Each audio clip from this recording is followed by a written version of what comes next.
Hi,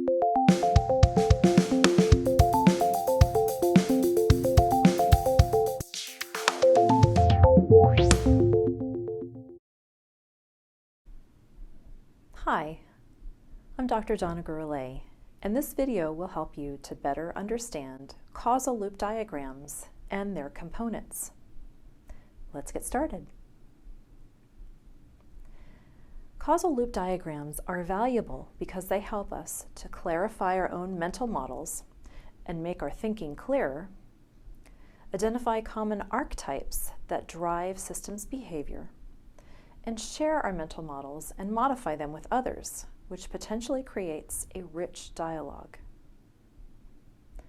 Causal loop diagrams consist of variables such as things, actions, or feelings, connected by causal links or arrows, with polarities, which are positive or negative signs, and delays, listed as double yellow lines. And delays indicated by double lines.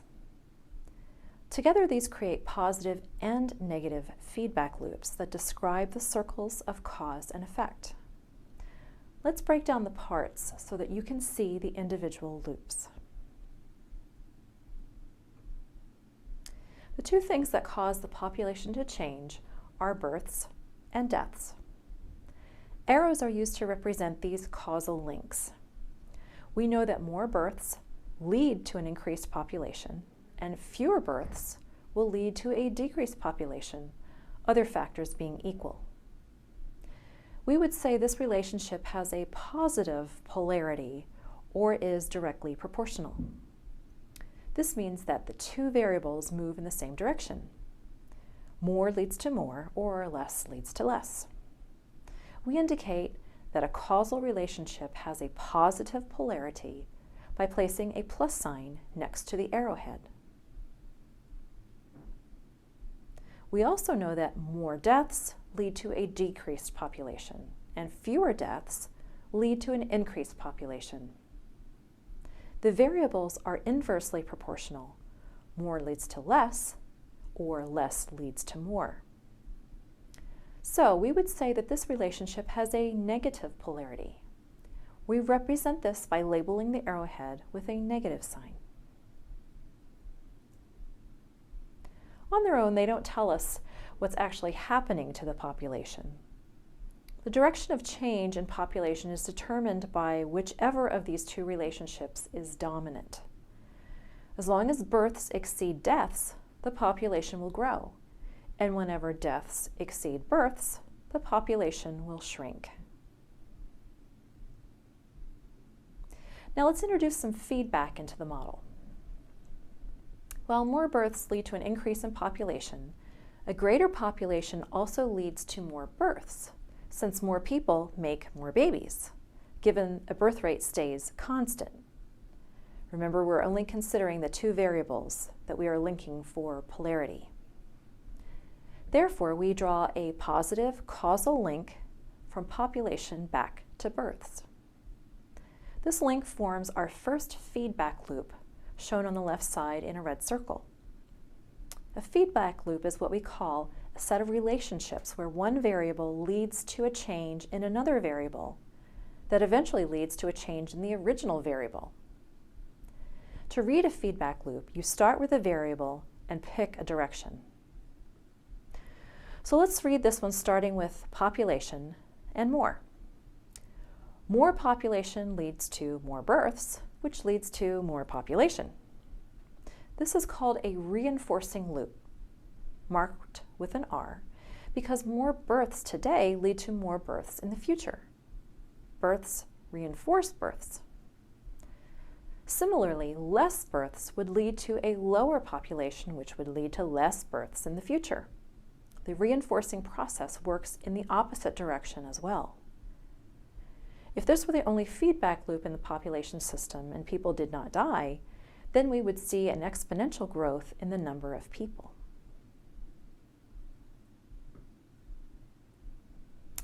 We see a different type of feedback loop when we examine deaths.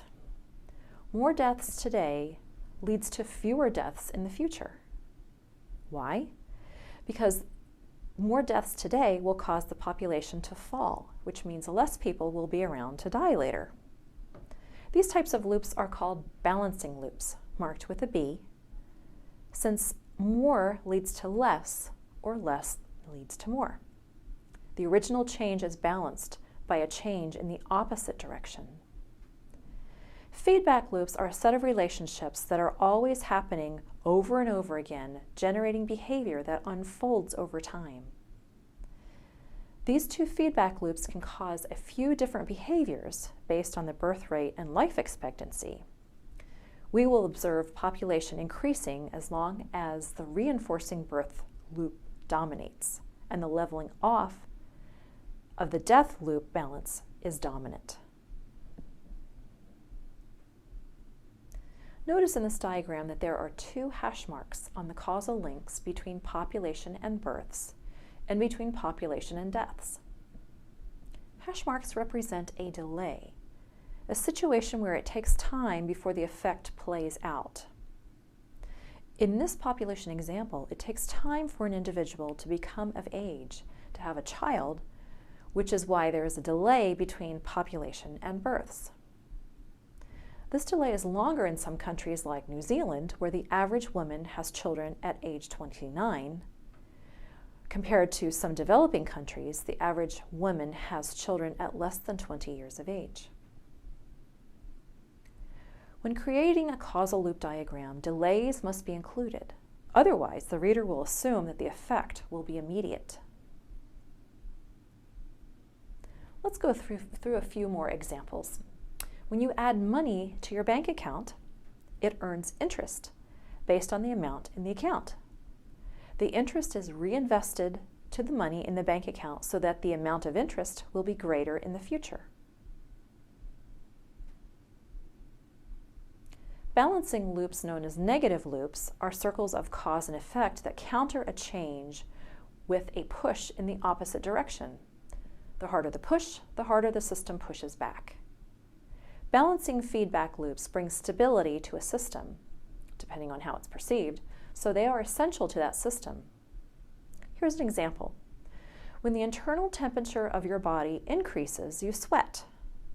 And as that sweat evaporates from the warm surface of your body, you cool down, balancing the initial increase. When you are cool, you sweat less, so there is less sweat to evaporate, and it drains less heat, allowing your body temperature to rise. At the same time, if your body temperature drops, you may start shivering, releasing more heat to warm your body and bridging the temperature gap, balancing the initial decrease. Putting both of these loops together, let's look at this concept as applied to technology. When consumers adopt a hot new product like the latest iPhone, more potential consumers encounter the product and are likely to purchase it themselves, strengthening the word-of-mouth advertisement and leading to more adopters in the future. This drives and increases sales and is represented on the left with the R, or reinforcing loop. However, if too many iPhones are released into the market, creating saturation, then less iPhones will be sold because the demand will go down. This is represented on the right with the B, or balancing loop. This simple example of economics, or supply and demand, can be applied to any market. Now back to our original diagram. Let's assume we're discussing a developing country's population. Starting with the new balancing loop on the bottom right, circled in red, it shows that as the population increases, the number of resources per person falls, decreasing the average life expectancy, since fewer resources means less food, a weaker economy, fewer doctors, and fewer jobs.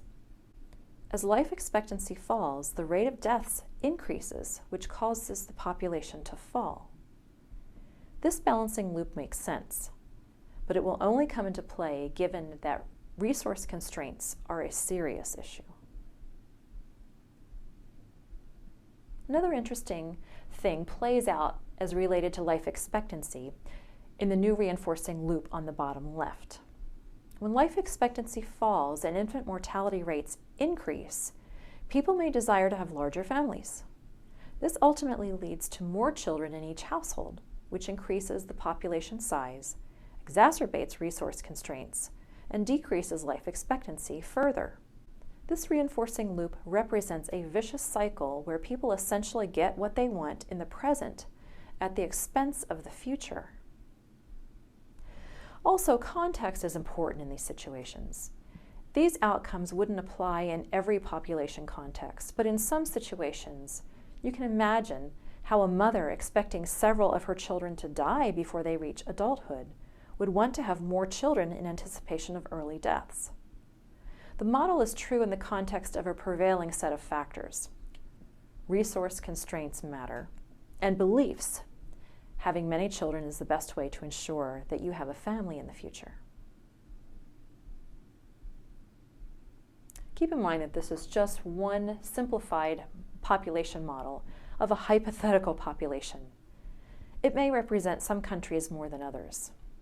For example, some would argue that the link between resources and life expectancy is a weak one, as long as technological progress and innovations allow us to support our consumption habits without extracting resources at too high of a rate.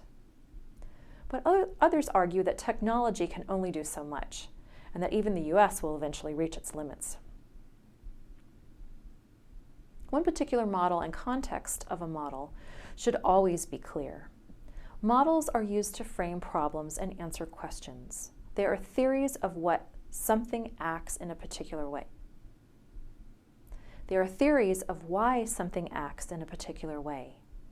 They should help to clarify what is being considered, what is being excluded, and present opportunities to suggest correction, additions, and improvements.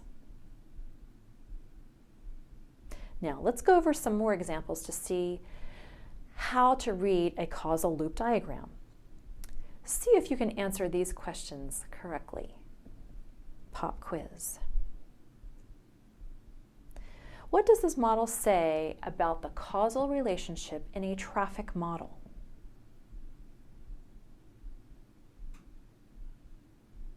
More traffic density leads to a decrease in speed, or less traffic density leads to an increase in speed.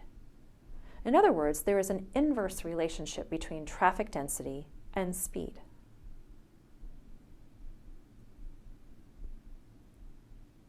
How do you read this model about racial tension?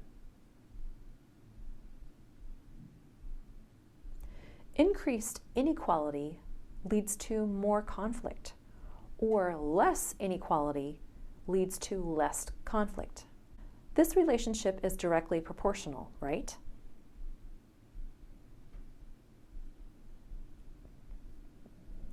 This causal loop models how greenhouse gases, labeled GHG, interact with climate change. What does it say? And is it a balancing or reinforcing loop?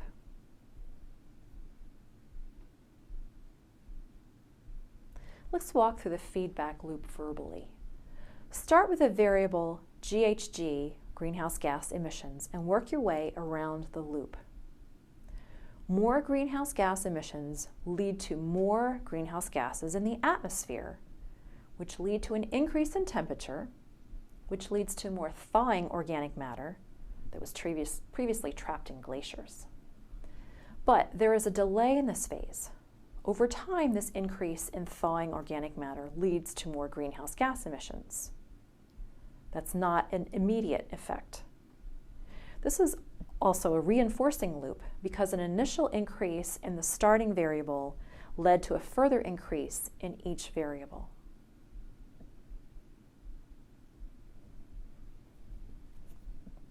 This model shows the interaction between cows and the fields where they graze. Walk through each feedback loop and determine whether it is balancing or reinforcing.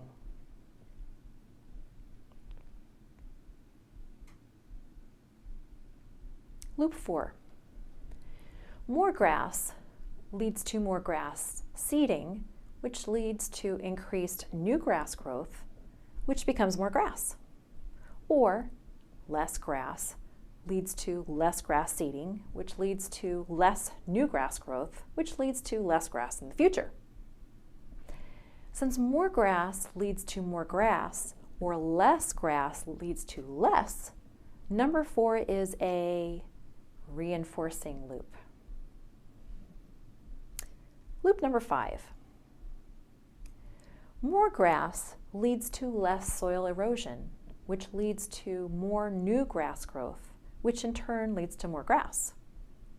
Or less grass leads to more soil erosion, which leads to less new grass growth, which in turn leads to less grass. So number 5 is also a reinforcing loop. Loop number 6. More grass leads to a decrease in cattle death, which leads to a larger herd size, which leads to a higher grazing intensity, which leads to less grass. Or less grass leads to more cattle death, which leads to a smaller herd size, which leads to a lower grazing intensity, which leads to more grass. Number 6 is a balancing loop, since more grass leads to less grass over time, or less grass leads to more.